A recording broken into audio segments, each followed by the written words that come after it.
ہر جگہ موجود ہے.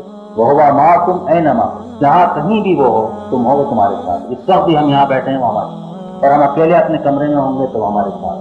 3 ہو تو چوتھا وہ ہوگا، 4 ہو تو 5واں ہوگا. تو قرآن نے انہی الفاظ میں اس کی قربت کو، اس کے ساتھ ہونے کو اسی تشبیہ سے واضح کیا. یہ مت سمجھو کہ تم اکیلے ہو یا 2 ہو یا 3، بلکہ ہمیشہ ایک زائد وہ موجود. نحن اقرب الیہ من حبل الورید، ہم تو جس طرح خون جو کہ تم سے قریب ہے، چادر میں گردش کرتا ہے، اس سے زیادہ قریب ہم تمہارے ساتھ ہیں. اور جو دل میں اٹھنے والے خیالات ہیں ہم ان سے بھی واقف ہیں، اور ان میں سے کوئی چیز چھپی نہیں. علیم بذات الصدور. تو یہ علم صرف علم نہیں بلکہ اس کی قربت اور اس کا ساتھ ہونا، یہ تیسری چیز ہے کہ جو اس کے بارے میں ہمارے معرفت میں کام ہے. اس کی کبریائی ہر کبریائی کے اوپر غالب ہے. اور دراصل حکومت الہیہ کے معنی ہی ہیں کہ اس کی کبریائی قائم.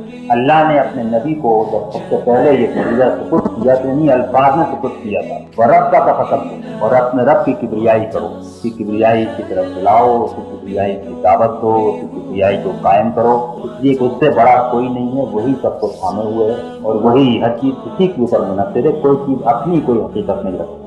اگر یہ معلوم ہو جائے قدرت تو کسی کے پاس ہے، نفع نقصان تو کسی کے ہاتھ میں ہے، کسی مخلوق کے ہاتھ میں کچھ نہیں ہے. صرف اگر لا حول ولا قوت الا باللہ پر ہی آدمی کا ایمان ہو جائے تو نہ معلوم کتنے فتنے جو دل کے اندر اٹھتے ہیں ان کی جڑ کر سکتے ہیں. تو یہ وہ چیزیں ہیں، اس کی صفات ہیں کہ جو بہت اہم ہیں. تو اللہ تعالیٰ نے ان کا ذکر بار بار کیا ہے، کثرت کے ساتھ کیا ہے قرآن مجید کے اندر، اپنی رحمت کا اور اپنے علم کا اور اپنی قدرت کا اور اپنی ہر چیز کے اوپر غالب